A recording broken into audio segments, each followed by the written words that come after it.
everyone, Sokol, and today I, in collaboration with other wonderful booktubers, prepared a very special video for you.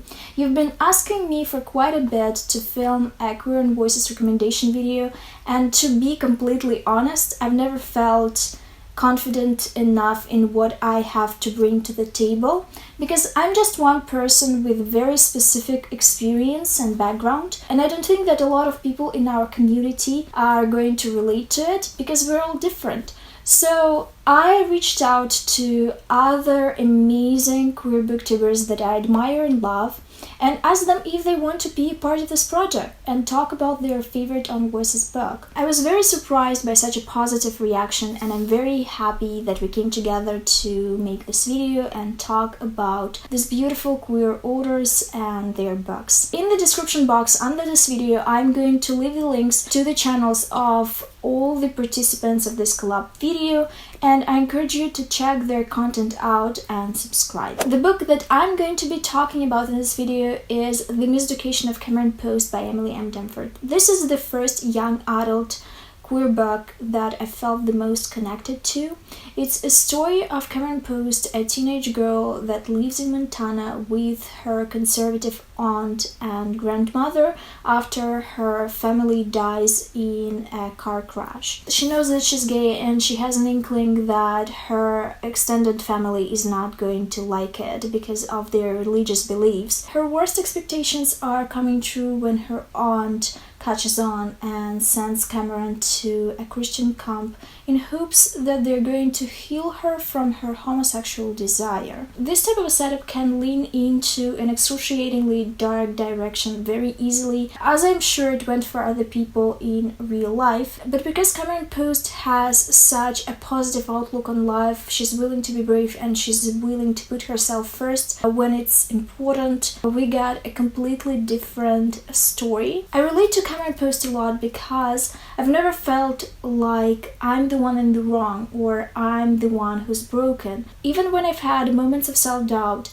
the second voice in my head always told me that it's not something that I actually feel, it's something that other people are trying to push on me. I think this book also perfectly encapsulates the message of the importance of your own happiness and how other people sometimes need to be on the second place, how you are the builder of your path, and how sometimes you have to sacrifice and cut out toxic people out of your life. Cameron's relatives never accepted her, and sometimes you won't be able to change people's opinions or beliefs, and you have to move forward and realize that their acceptance doesn't mean a thing as long as you accept yourself. Hey friends, my name's Adriana. I am a queer, aromantic, non-binary, Mexican-American book reviewer, and my booktube channel is Perpetual Pages. My Ownvoices queer recommendation for you today is a book that truly encapsulates what I value about my culture most, and that is Joseph Quesada's The House of Impossible Beauties. This is an Ownvoices queer Latinx piece of historical fiction that gives us a fictional take on the real historical figures who founded what has become the now infamous House of Extravaganza in 1980s New York. So houses, for those who don't know, acted as found families, especially for queer brown youth, folks who were drag queens, queer, trans, or all of the above, but also as organizations these folks would represent when competing in balls. Balls are these energetic queer celebrations where queens dress up to the nines, walking and dancing and serving up realness in front of judges who give awards to the realest queens. Now, the story is not so much about the glitz and glamour of the balls themselves, but it's more focused on the folks who made up these houses, who fought for their existence,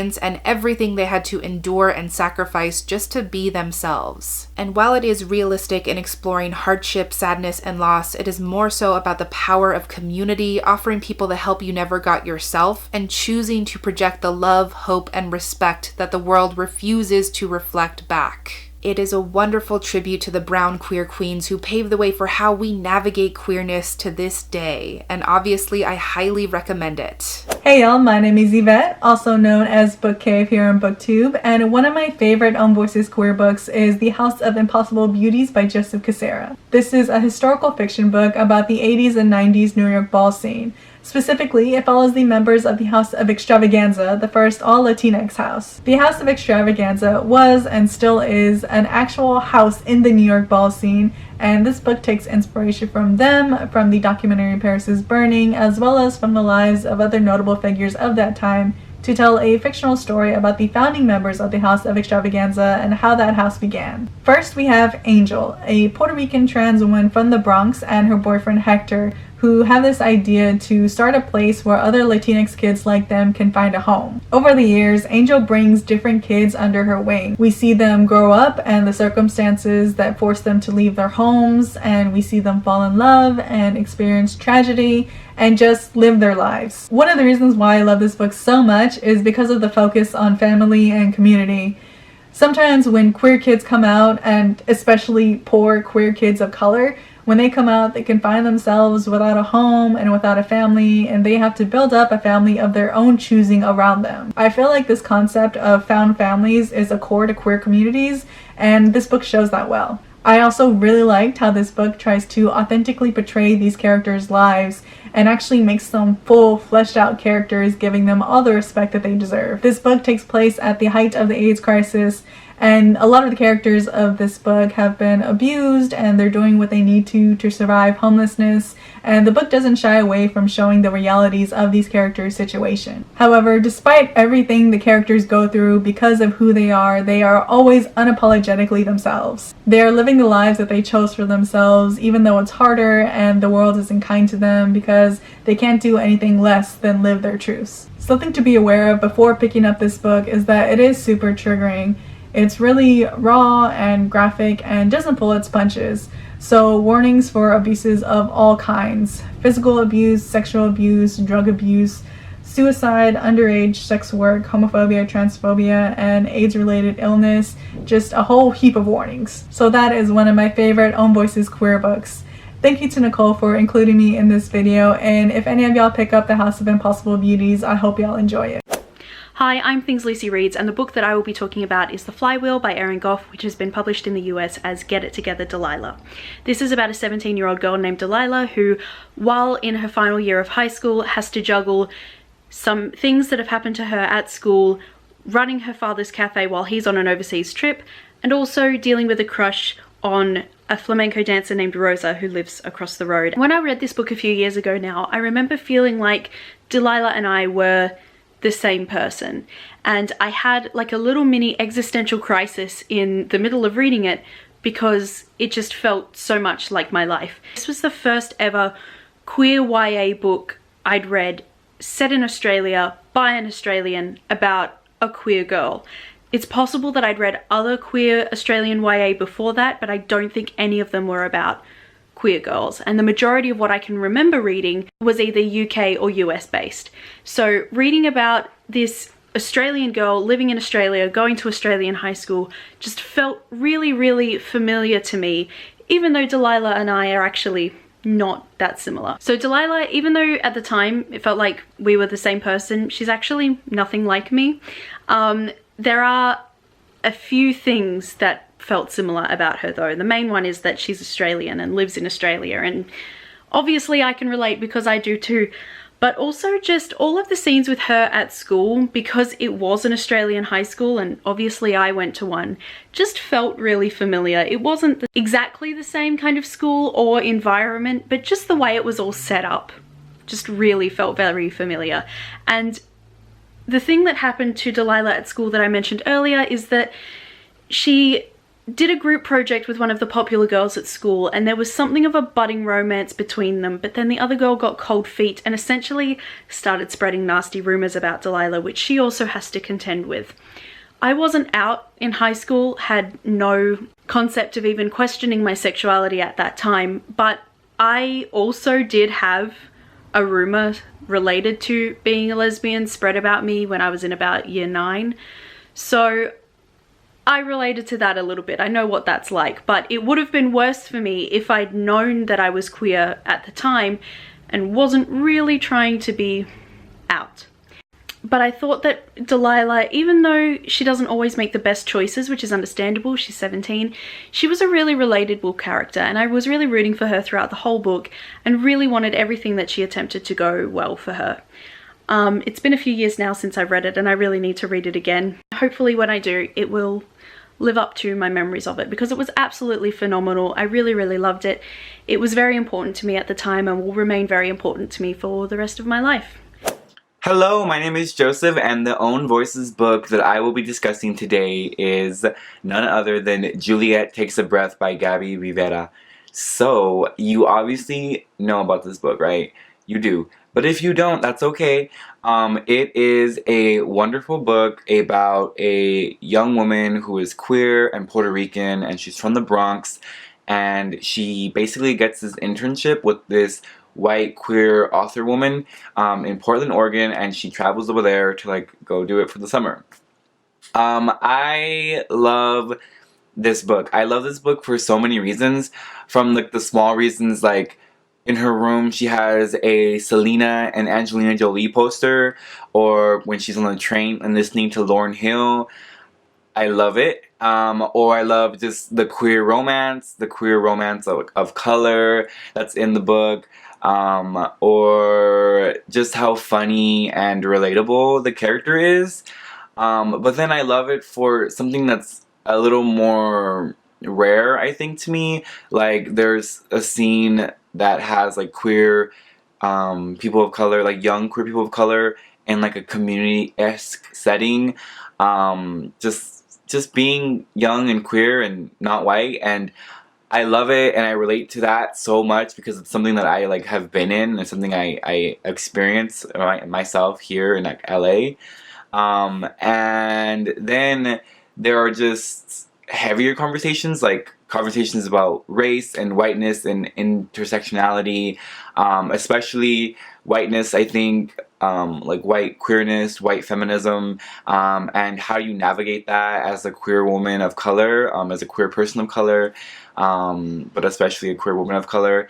And it's just so good, and I love it, and I think you should definitely read it. It just has so much goodness in it, and it's definitely one of my favorite books. So go pick it up, please. Hey guys, I'm Cece from the channel Problems of a Book Nerd, and today I am here to tell you about my favorite book with a lesbian main character, Juliet Takes a Breath by Gabby Rivera. This book is about Juliet, a 19-year-old Puerto Rican lesbian from the Bronx who just came out to her family. This coming out happens immediately before she leaves for the summer to do an internship with her favorite feminist author in Portland. It's a book about dealing with family and culture and how that intersects with queerness, but it is also ultimately a book about white feminism and Juliet trying to find a place for herself in feminism when it seems so structured around whiteness. There are a lot of different elements of Juliet's life that I don't fully identify with because they aren't my experience, but this is the first book I ever read about a lesbian main character who experienced attraction to girls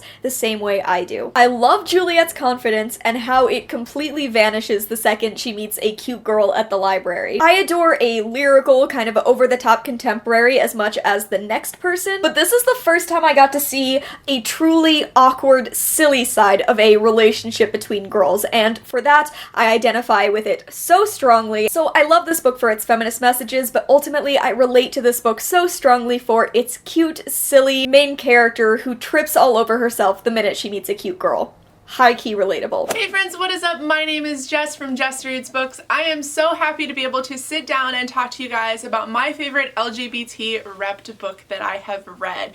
Now, if you follow me at all anywhere else, you will know the book that I'm going to talk about. It is a recent discovery of mine, and it is something very near and dear to my heart for many, many reasons. And that book is actually Autobiography by Christina Lauren. This book is a YA contemporary, and it does actually center around a bisexual teen, and his name is Tanner. Now, the story is basically Tanner has moved from California to Utah, and he is out of the closet as a bisexual teen, but when he moves back to Utah, because of the primarily Mormon population, he decides, since his last year of high school, it's his senior year, he's just gonna go ahead and just stay in the closet. He decides it's a little bit easier, he doesn't have to answer all the questions, and then he can be free to do whatever he wants in a different state, because obviously he understands that Utah is just like that. Now, the reason why I love this story so much is not just because Tanner is a bisexual teen, but because Tanner does kind of lay to rest a lot of the stigma about bisexuals being open to sleeping with pretty much everybody. We've all heard the trope that bisexuals just can't make up their mind and they'll be with whoever and it doesn't matter, and not in a that we just love who we love kind of way, that gender doesn't really matter to us, but more in a we're loose, we're kind of hoes kind of way. And I hate that stigma. That is something that I have dealt with my entire life. I have primarily been with females. I primarily had girlfriends, but obviously I was married to a man, and a lot of the time people like to be like, oh, well, you just weren't really bisexual because you married a guy. When in reality, it's a lot harder to marry a woman, and it is not as accepted in the United States as we would like it to be, and I just fall in love with who I fall in love with. So I really appreciated that with this story, because Tanner does fall in love with a boy named Sebastian. When him and his best friend Autumn decide to do a writing seminar within their school, Sebastian is actually the boy who decides to help out and teach the class his little tips and tricks, because the book that he wrote for the seminar was actually published the year before. So he decides that he's gonna go in and try to help people to write it, and Tanner basically on site falls in love with Sebastian, so at its basis it is a cute love story. Another part about this book that I really liked, that really hit home with me, not just for my sexuality but also with religion. I have been bisexual my entire life. It's definitely one of those things that I just knew. I fell in love with my best friend when we were like 4 or 5 years old. We promised each other that we would get married. She's still one of my closest friends, and I still do truly love her. And so for me, as somebody who grew up in a very small town in Alaska, being gay wasn't really accepted. I feel like my family and my friends and my friends' families really, were open to it. They were fine with it, and I'm really blessed to have come from, even though I came from a bad background, to come from a supportive background in that kind of way.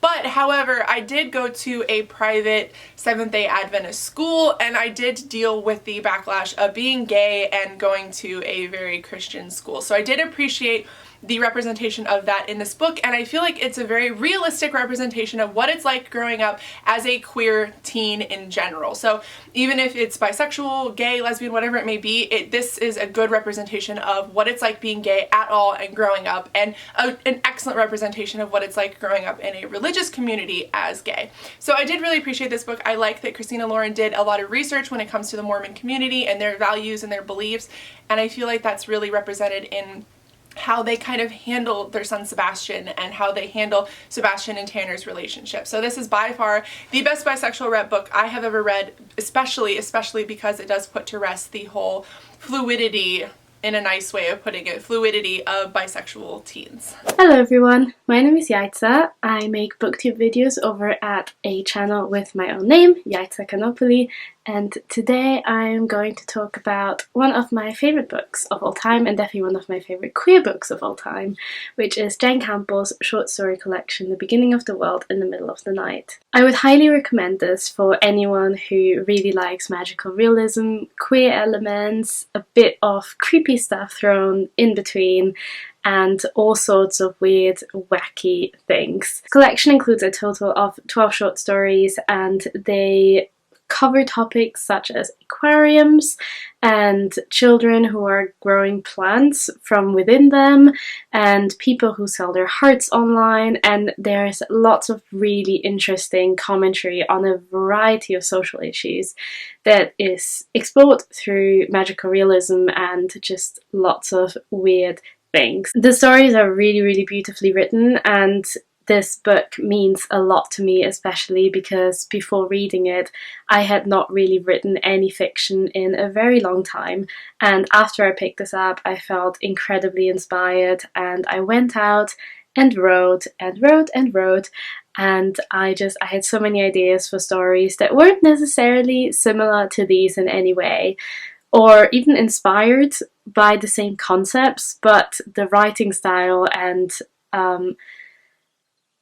the love that you can feel was put into these stories just made me want to write again. And I had never really attempted short stories before, so this was really interesting, and it's a book that I'm really, really grateful for. I also want to quickly mention the cover design because it's absolutely beautiful. The back cover only says that it's by something like that, in 2017, so not much info to go by, but I just love the illustration. I love that it's a heart surrounded by flowers at night, which already has so much of the stories in it, but then the actual heart itself reveals some really creepy elements, and there's eyes within flowers, and there's swans and boats. It's just so perfect for the stories because they are so beautiful while still being quite creepy. And I just appreciate this book on so many levels, and I would especially recommend it for people who maybe are not very used to short stories, because I think Jen's writing is really accessible, and it's also just really easy to immerse yourself in the short stories. If you are looking for an Ownvoices short story collection, or even just an Ownvoices queer writer to follow, and I would absolutely recommend this. And I would also recommend checking out Jen Campbell's YouTube channel because it is wonderful and she makes really lovely videos. So please check this out. This is going to be the end of this video. Don't forget to give some love to all the creators and check out their channels. I would also love to know what is your favorite queer Ownvoices book and why do you relate to it so much. Thank you for watching and I hope to see you soon. Bye!